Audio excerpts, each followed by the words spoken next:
Yeah, you better let him in or we'll kick it in. Sexy Alexi. Pleasure was a pleasure. That depends on how you shape up, honey. Is that a gun in your pocket or are you just glad to see me? You really want me to go through with this? Oh, you're looking at the world's champion. Oh. The night is still young. Why, you'd be surprised at the things that don't show up on a map. Ladies and gentlemen. Vous écoutez Close-Up Dramatique, le balado sur les actrices de l'âge d'or d'Hollywood.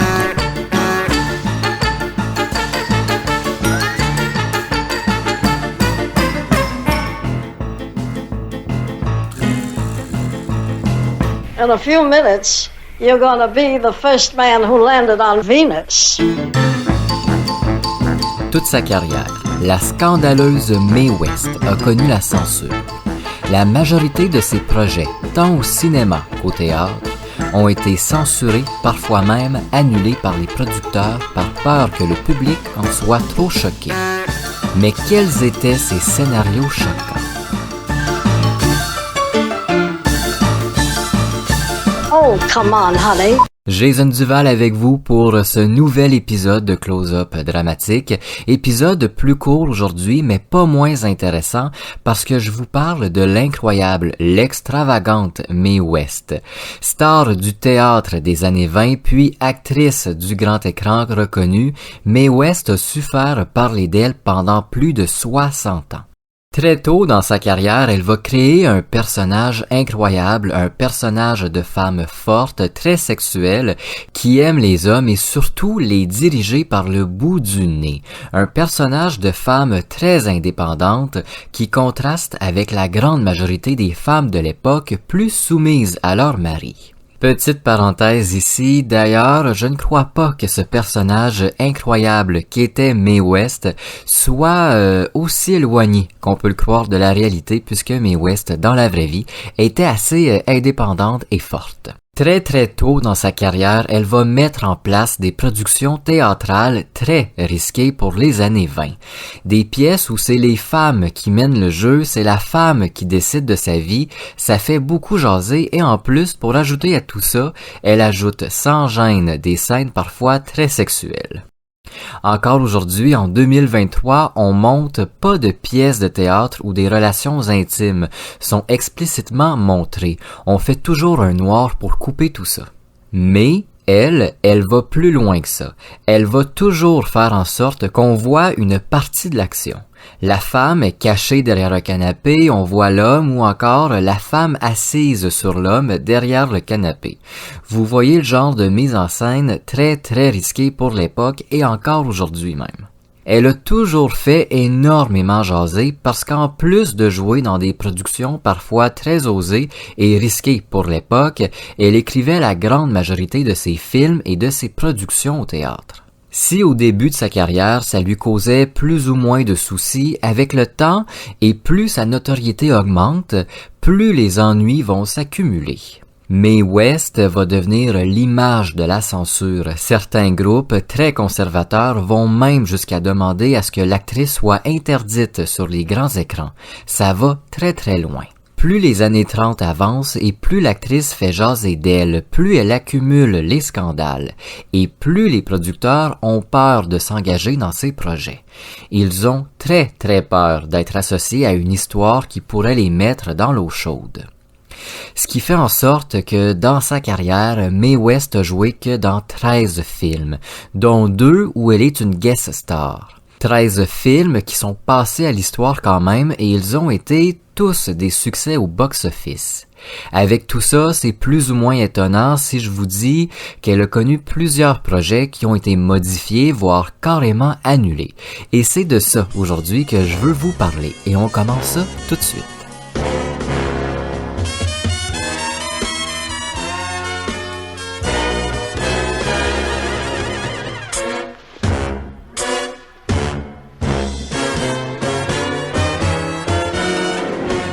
Pleasure is all mine. Oh. L'un des premiers gros projets de Mae West a été la pièce Diamond Lil, une pièce qu'elle a tenté d'emmener au cinéma dès 1928.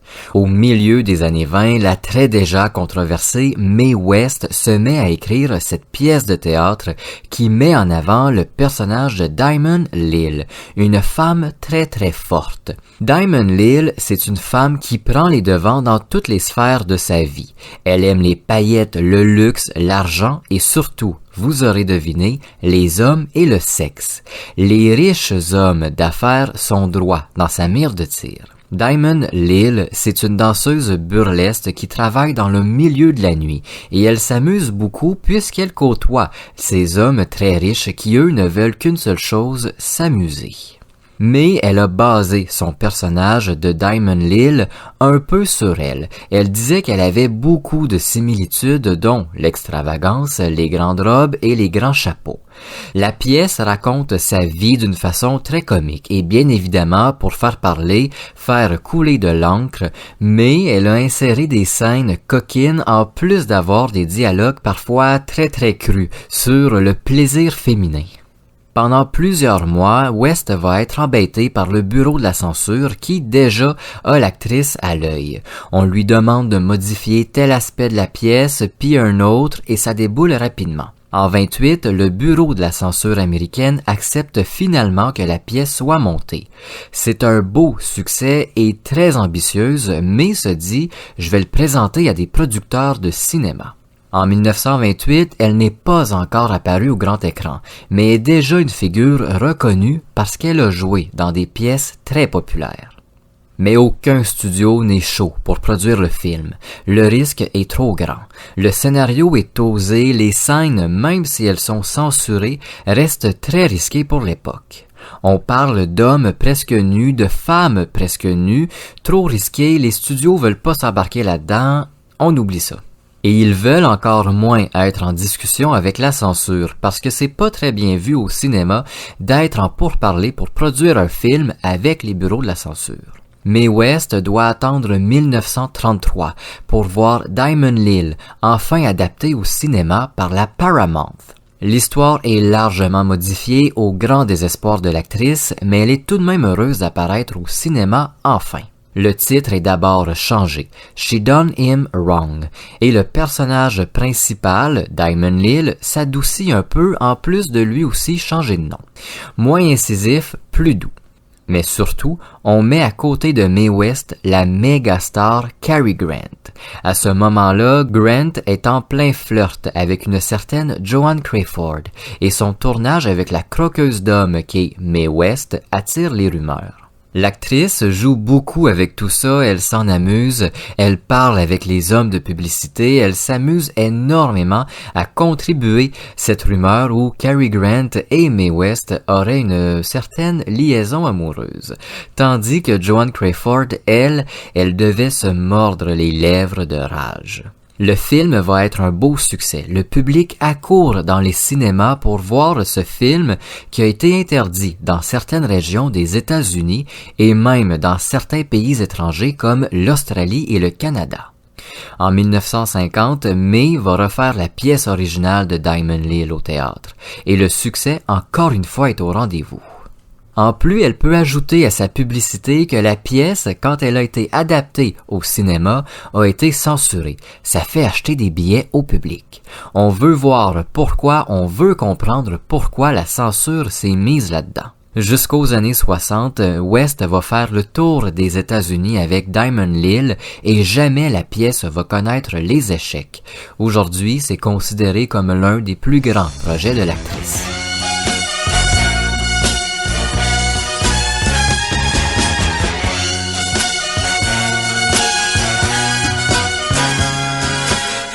Oh, oh, oh! Le deuxième projet de Mae West qui a fait beaucoup jaser, c'est It Ain't No Sin. Vous m'excuserez mon anglais. En 1931, quand le grand écran rencontre Mae West et que cette union est très populaire, l'actrice est en pleine écriture d'une nouvelle pièce. Une pièce qui met ses bases sur un livre que West a sorti l'année d'avant, en 1930, May Gordon. Le thème principal avait fait beaucoup jaser puisque c'est le métissage. L'histoire d'amour d'une femme blanche avec un homme de couleur. Ajoutez à cette histoire quelques rebondissements incroyables, un autre homme riche, mais surtout des actions posées par l'homme noir qui se faisaient pas vraiment en 1930. Le racisme était très présent à cette époque et May décide de confronter les Américains, de leur montrer que toutes ces lois contre les Afro-Américains, la ségrégation, sont un peu ridicules. Elle décide que dans May Gordon, tout ça n'existe pas. Les hommes blancs et les hommes de couleur peuvent se baigner dans les mêmes endroits, se baigner dans la même eau et surtout peuvent fréquenter les mêmes endroits plus luxueux que les hommes blancs. À ce moment-là, elle sait pas si le cinéma va durer pour elle. Elle sait pas si elle va continuer à y apparaître et le théâtre est jamais bien loin dans son cœur. Elle commence l'écriture de It Ain't No Sin et plus elle écrit, plus elle se dit que ce serait un bon film. Elle modifie alors son scénario pour qu'il soit plus cinématographique et moins théâtral. Mais quand un projet avec Mae West sort, surtout si c'est elle qui l'a écrit, le bureau de la censure est jamais très loin. Tout est coupé. En 1934, Belle of 90s, l'adaptation au cinéma, sort. Heureusement que West y joue le rôle principal, parce que selon ses dires, sans elle, le film aurait été un échec. Totalement dépourvu et censuré de son sujet principal, on a même de la difficulté à faire le lien entre le livre et le film. De toute sa carrière, de tous ses projets censurés, May dira que c'est sûrement ce projet qui lui a fait le plus de mal. Elle aurait aimé donner un grand coup aux Américains face à leur racisme. Malheureusement, ce sera pour une autre fois.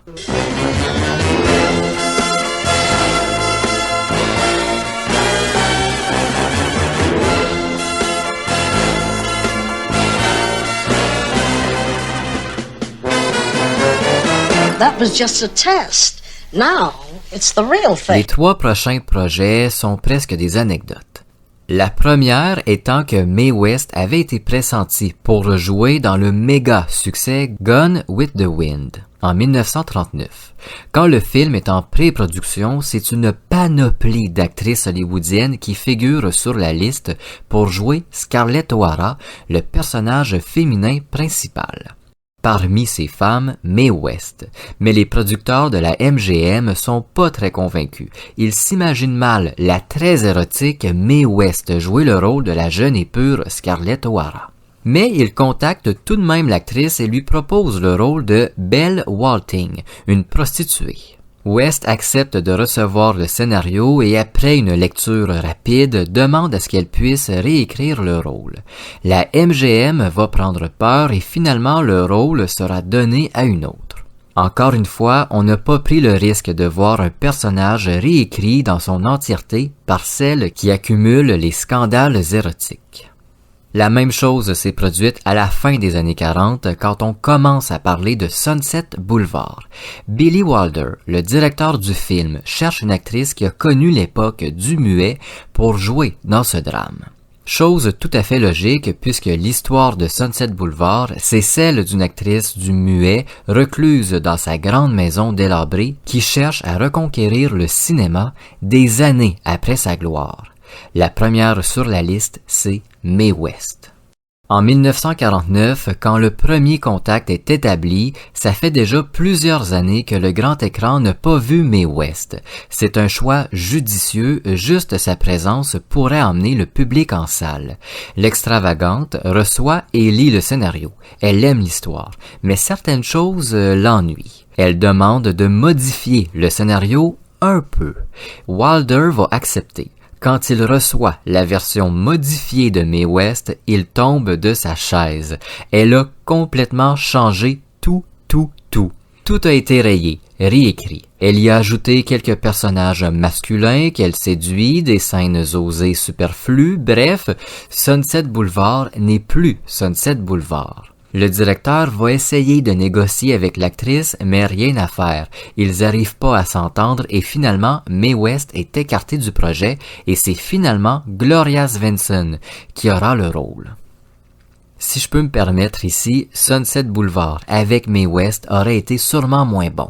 J'adore Mae West, mais bon, dans Sunset Boulevard quand même, laissez-moi en douter. Le troisième et dernier projet, plus anecdotique encore, c'est Sextet. En 1952, Mae termine l'écriture de cette pièce que personne ne veut produire, pas parce qu'elle est osée, mais bien parce que l'histoire ne convainc pas. Une jeune starlette qui se marie pour la 7e fois rencontre dans son hôtel presque tous les hommes de sa vie et ça tourne en comédie. L'histoire convainc absolument personne, autant au théâtre qu'au cinéma. Déçu mais jamais à court d'idées, Mae va ranger Sextet dans le fond d'un tiroir. 10 ans plus tard, en 62, elle retrouve ce script et décide d'essayer de le produire une nouvelle fois. Cette fois-ci, c'est la bonne. Plusieurs théâtres sont intéressés. West a presque 75 ans et elle jouerait une femme de 23 ans. Juste en disant ça, c'est drôle.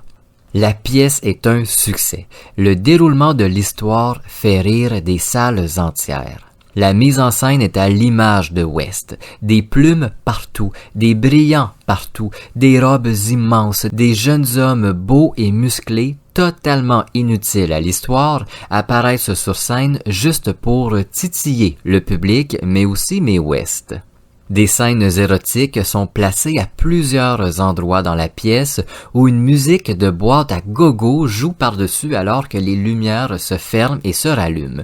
Une ambiance très érotique digne de Mae West et de son extravagance. La promotion de la pièce est enveloppée d'un mystère parce que Mae dit avoir 28 ans. Elle le dit de façon très sérieuse, c'est pas des blagues. Elle a à ce moment-là, comme je disais, presque 75 ans et elle s'amuse en mentant sur son âge.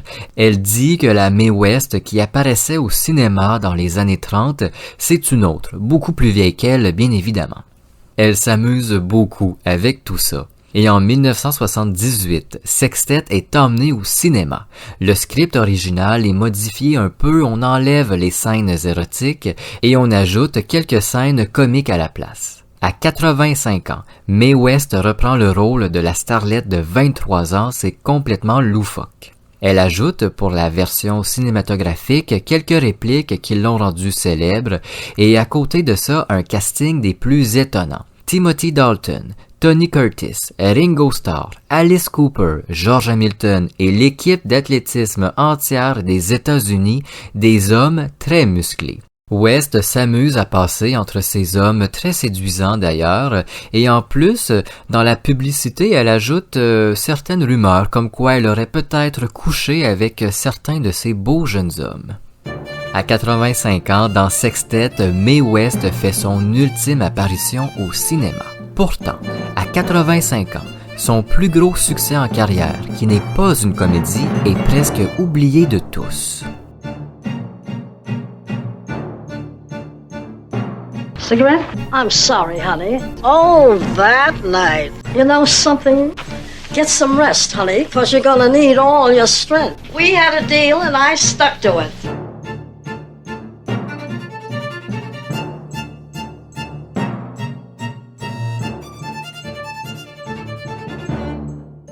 Vous l'aurez compris, toute sa carrière, Mae West a été une victime de la censure. Elle avait pas peur d'aborder des thèmes très sensibles chez les Américains comme le racisme, mais aussi d'ajouter à ses histoires des moments très osés quand c'est pas littéralement des scènes de sexe, voire pornographiques. Mais l'un de ses plus gros projets n'a jamais été emmené au cinéma et quand on se penche dessus, ça aurait pu être très intéressant. À la fin des années 30, Mae se met en tête de jouer Catherine de Russie, la grande impératrice russe. Elle écrit alors un véritable drame au dialogue et à la mise en scène très crue. Si l'écriture d'un drame la change de ses comédies, les dialogues crus, eux, ça reste. Quand elle termine l'écriture, elle s'imagine déjà le film, mais les portes vont rapidement se fermer sur elle. Aucun studio ne veut produire le film et surtout l'histoire de Catherine de Russie. En 1934, quelques années avant, Marlène Dietrich a incarné la Russe avec brio et on veut pas prendre le risque de faire de la compétition à Dietrich. Et en plus, les talents dramatiques de Mae West ne sont pas très reconnus et on a de la misère à croire que Catherine de Russie, en version très dramatique, pourrait être un succès avec Mae West. Pendant plusieurs années, West va avoir une certaine amertume. Elle aurait aimé produire un film comme Catherine de Russie, mais bon, en 1944, elle se résout à la monter sur scène. C'est l'occasion pour elle de prouver son talent dramatique pour une rare fois.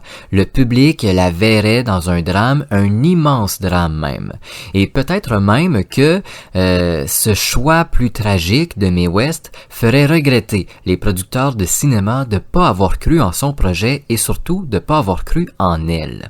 Elle fait le tour des théâtres à New York puis à Los Angeles et rien. Personne ne veut de la pièce de Mae West. On lui propose de couper certains passages qui pourraient heurter le public. Mais toujours, West refuse. En coupant ces passages, on enlève l'essence de sa pièce. C'est finalement à Philadelphie qu'elle trouve une réponse plus positive sans trop de coupures importantes. Alors qu'elle est en train de monter la pièce quelques jours avant la grande première, en juillet 1944, Mae West apparaît partout à la radio afin d'en faire la publicité. Elle raconte aux médias qu'elle a reçu un appel de l'au-delà de Catherine de Russie elle-même, qui la pressait d'écrire une pièce de théâtre à son sujet. Elle raconte la longue conversation qu'elle a eue avec l'impératrice et les quelques secrets qu'elle lui aurait dit et que, bien évidemment, Mae West ne peut pas divulguer au grand public. Le 2 août 1944, la première a lieu à Philadelphie et le public est au rendez-vous. À l'entrée du théâtre, une foule immense s'entasse afin d'avoir un seul ticket pour aller voir la pièce. C'est un succès immense. Les critiques écrivent « Le plus grand rôle de la carrière de Mae West ». C'est un succès monstre pour Catherine the Great de Mae West. On applaudit la mise en scène de l'actrice toujours aussi extravagante qui contraste avec l'immense drame qui se joue sur scène. C'est dans des robes tout aussi immenses et des décors tout aussi grandioses que Mae West apparaît sur scène en de vraie reine. Le spectacle est finalement emmené à Broadway où pendant 191 représentations, le public s'entasse. De ce succès de Mae West, peut-être le plus grand de sa carrière et le plus différent aussi, il ne reste que quelques photos, quelques affiches, mais aucune vidéo. La censure, Mae West connaissait bien et pourtant ça a fait sa renommée toute sa carrière.